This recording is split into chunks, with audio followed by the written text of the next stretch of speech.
Et comme chaque semaine, on se retrouve pour le portrait de la semaine. Et cette fois-ci, on va s'intéresser à Charles, responsable des cultures et de la méthanisation à la ferme des Délices. Pour commencer, Charles, j'aurais souhaité que tu te présentes et que tu nous dises quelles études tu as fait pour faire ce métier. Bonjour, moi c'est Charles Giraud. Donc moi j'ai fait des études dans l'agriculture. Ce métier me passionne depuis tout petit. Je traînais avec mon père quand j'étais petit, j'allais dans le tracteur traire les vaches. Donc j'ai commencé par faire un BEP, élevage. Donc ça m'a pris 2 ans. Après j'ai fait un bac pro, CGEA, donc toujours dans l'élevage, à Précieux. Ensuite j'ai entamé un BTS et j'ai pas fait la totalité de mon BTS. J'ai préféré partir pendant 6 mois, faire une expérience dans une exploitation laitière au Canada, très enrichissante. Donc l'idée c'était d'aller voir des troupeaux avec des hauts niveaux génétiques et voir comment ils travaillaient avec des vaches Primostein dans un autre pays. Charles, peux-tu nous dire quelles sont tes activités principales au sein de la ferme des Délices? Donc moi, mes activités sur la ferme, donc je m'occupe principalement des cultures, de l'exploitation, de l'unité de méthanisation et ainsi que l'alimentation des vaches, c'est-à-dire le calcul des rations, l'optimisation des fourrages.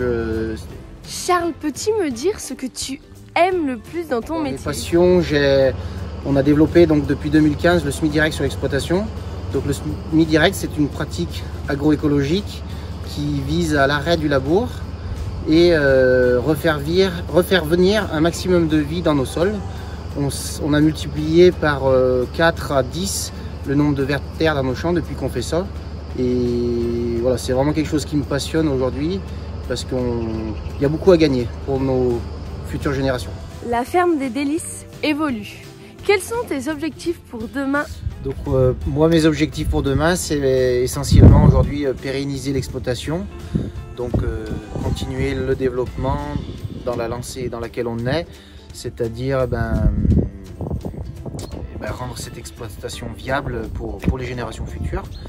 Et donc ça passe par toutes les diversifications qu'on fait sur l'exploitation, donc en démarrant par les glaces, la production de bière, de lentilles, de pommes de terre, le tourisme qui tourne autour de la ferme, donc faire visiter notre exploitation et expliquer l'agriculture au grand public.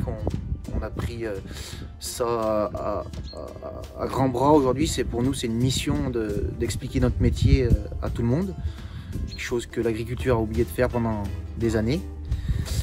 Donc ça fait partie de mes objectifs et donc continuer de faire de la qualité comme on fait depuis des années et transmettre un outil viable à nos enfants. Et enfin, j'aurais souhaité savoir, Charles, comment tu définirais la ferme des Délices en 3 adjectifs.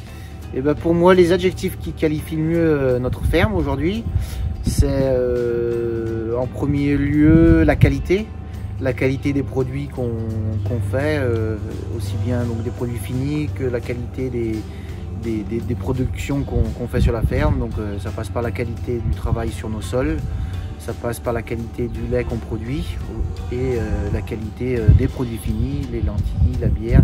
On veut vraiment des produits de qualité, ou la glace. Le second adjectif, c'est l'innovation. Voilà, on est sensible à ça, on aime bien aller de l'avant sur notre exploitation et utiliser les nouvelles technologies pour améliorer la rentabilité, l'efficacité de notre travail. Et la motivation que ça nous donne dans notre travail. L'innovation nous permet ça. Pour moi, le dernier adjectif de la ferme, ce serait l'environnement, tout ce qui concerne les énergies renouvelables, donc tout ce qu'on met en œuvre aujourd'hui pour faire des énergies vertes ou pour protéger l'environnement. Donc ça passe par le semi-direct pour protéger nos sols, ça passe par produire de l'électricité grâce au soleil, par le biais des panneaux photovoltaïques, par le biais de la méthanisation. Donc, grâce au soleil, on fait pousser des plantes qui nourrissent nos vaches, qui produisent du déchet et qui nous permet de produire de l'électricité via les bousses de vaches. Et on a encore plein d'idées dans la tête, donc voilà.